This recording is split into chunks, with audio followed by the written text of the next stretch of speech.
Good morning, afternoon, and evening, ladies and gentlemen. My name is Zachary Nolan. My name's Carter Nolan again, and you're being enthusiastic to try to wake me up. 4:45 a.m. God. This boy is dead. I am living life, not necessarily loving life, but living life nonetheless. My energy cannot be matched at this point, and so let's talk about this. If you're new to the channel, don't forget to hit the subscribe button. We do appreciate that, and leave a like. Don't forget that. That really does help us out. Yeah. But let's get into this. We got live reactions. We got 3 this episode. We could have had 4, but we decided on 3 because our reaction to the last thing is pretty much an extension of all the other things. It's just things happening and people going, But yeah, exactly. Non-spoiler review quick. The pace is picking up, and this makes sense because we knew that the last episode before, like in the premiere, so to speak, was going to be something that kept the plot moving, got the plot rolling, and had action scenes in it to entice you to next week. Now, so far the first 2 episodes of this season has been mid. Totally mid. This one's actually a good episode. It's a good episode. It's a good, arguably great episode, which we'll see like in time how the lingering effects. But there's the A storyline and the B storyline completely converge on each other, and actually, as expected, the A storyline completely evaporates, which was this MacGuffin thing, and the B storyline overtakes it, and I'm hyped for that because I did not really care about the A plot storyline. So, however, I think it's still possible that the A storyline could come into play. Can we get into the spoilers so I can actually say what it is? This is your spoiler warning. Go. Yeah, so the reason why I think it could still come back is now that they've chased them out of there, when they go in and they look and they find this thing in there, they might think, holy crap, how does this guy have this? He got past our security. And then at this point, Cassian becomes more of a threat, and the Empire starts to take notice of this because he has something that he should not have been able to get under any circumstances. Yeah, so right now there's some standouts in the cast. I think I like the Cassian and the old man that is there right now. I don't even got a name on the guy. We don't have names on anyone. We don't have names on anyone. Say However, names. That being said, so it's interesting. They're focusing on the woman that's in the town. And like, let's start with the first big shocker. So the first big shock is not really a shock, but it's a big reaction, is the explosion of the old guy's explosion that he sets off when he enters the building that we don't know about until they're surrounded, but actually no, they're not. Reaction here. Feel your exit on your way in. Brace yourself.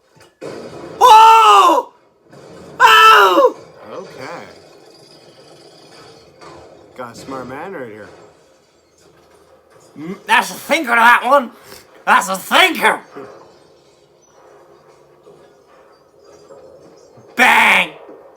Oh no! Yeah, that was just planned surprising. his exits. Also, too, and I think we can agree on this. The set piece for this fight scene is actually really unique because it has these anchor things that will fall down. It looks like fight. An old factory. Kind of. Yeah, like an old factory, old steel mill type thing, and it actually plays well because it actually makes it a dynamic type of environment for people to interact with.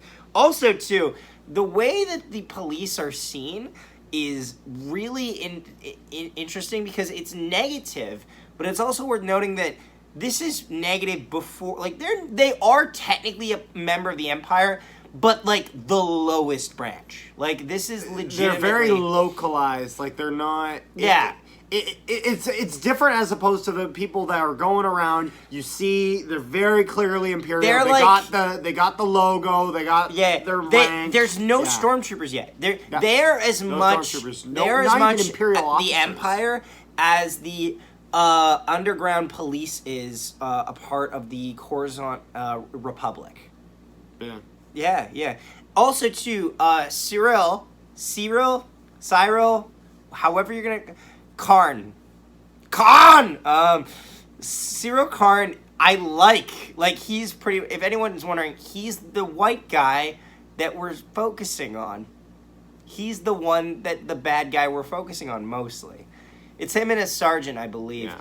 And they work well in this episode. They actually do a lot. Also, too, I love the way, like, the dude sells, like, I'm not gonna lie, like, there was some straight up terrorism in this episode that, yeah. let's just, like, they suicide bombed 3 officers. Let's not ignore that, okay? However, before like, there are no heroes here. However, before that, when the the girl gets kidnapped, yeah. and then, this happens.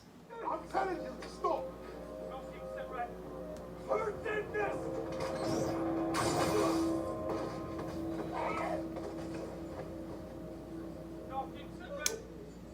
What's going on up there? I need eyes in the air, no! I've got it, sir. Stand by. Give me the rifle. What? We're going back to the pod. What makes stuff? Get the pod in the air. Keep going. Yeah! They just straight up shoot the guy. Like, the guy rats on Cassian, which make a dick move. But, like, they straight up shot him, and I was like, Yeah. oh. And also, the knock-on effect is then this guy gets pretty much sent back to the ship, and he fucks off. He runs away. Well, he tries. Yeah. So here's my question. So did the locals set that up on them? Because if he didn't fly away like that, they wouldn't have known that there was an anchor. Because remember, the sergeant turned around and was like, we're under attack. First off, the guy tries to wuss out and fly away. Did I cue it already? I think I did. The fly away part? Yeah. Where he... Oh, no, he didn't. Here. Oh, my... Big mistake. Holy shit! He's dead. Is that him? I don't know. I can't tell from here. Well, who else could it be? Oh, he did. Wow! He did. Wow! He did, motherfucker. But yeah, he tries to fly away, and I don't know what his plan was. Like, just, I'm gotta get away. But he crashes. They get hooked. They hook on his ship, and he crashes into it. And it's kind of a bit unnerving, but like, yeah. Also, it's worth noting we see flashback scenes. The flashback scenes are done well. It explains, although there is a bit of, look at me, I like it. I have a local. Look at me and my local boy. Yeah. I got him from the store. Like, I don't know. It'll be interesting to see how much they talk about that in the past, because it seems like that might have just been the link to get us to the point. Yeah, it's very interesting how they're deciding to utilize flashbacks in this show. Just because I'm not gonna lie, that's not something I really. I didn't anticipate. The cinematography is interesting here. It makes it feel very out. It's out of place, but it's not unwelcome. And there's a lot of times, especially the end of the episode, where it's literally just 2 minutes of it just showing stuff. Yeah, they were showing faces for like the last part of the scene. Faces, Cyril's face just looks. That dude's seen things. Also, he's gonna need a promotion soon. Even though I looked at the promotion posters, it's just him in that blue uniform, which makes me want I want to see him in a proper Imperial officer attire, because he's due for a promotion. It's possible that maybe he doesn't even necessarily get a promotion, but it gets merged into the Empire as things more direct. Right, so. I suppose. It's just, I'm curious to see where episode 4 takes us. See, yeah. But yeah, hope you guys enjoyed. Don't forget to leave a like, subscribe, comment down below your thoughts on this episode and the series so far. Have you enjoyed it? Has it not been up to your expectations? Let us know down below. Thank you so much, and we will see you next time. How did my father die? Like a panther.